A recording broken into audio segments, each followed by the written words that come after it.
I'm Dr. Divya from Andhra Pradesh. I came to Dr. Sanket Pisat's course of hands-on training on hysteroscopy and laparoscopy, which is conducting at Azamgarh.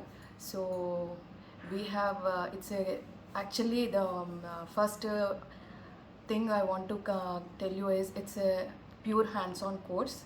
So I attended other courses, but the true hands-on is I'm feeling here. I was more interested in learning hysteroscopy, so very good hands-on was there. Out of in 3 days we have done almost, we have seen and assisted 40 cases, 40 to 42 cases. Out of that we got 10 hands-on hysteroscopy cases and 3 to 4 laparoscopy cases.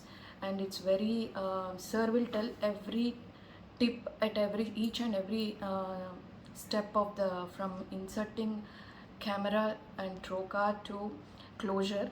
So we can learn a lot. Within 3 days we have learned many tips, so it will be very useful in our future in doing surgeries. So it's a I'll recommend this course for everyone, because you will get a pure hands-on and the theory behind it, at why we are doing and where we are doing and what we are doing. And in laparoscopy also very difficult cases we have done, and endometriomas, and tips in doing ectopic pregnancies and interstitial ectopic pregnancy, and this ovarian cyst removal in unmarried female, which is a huge ovarian cyst. Without damaging the cyst, we have removed it, and very we have learnt many points within this short period. Thank you.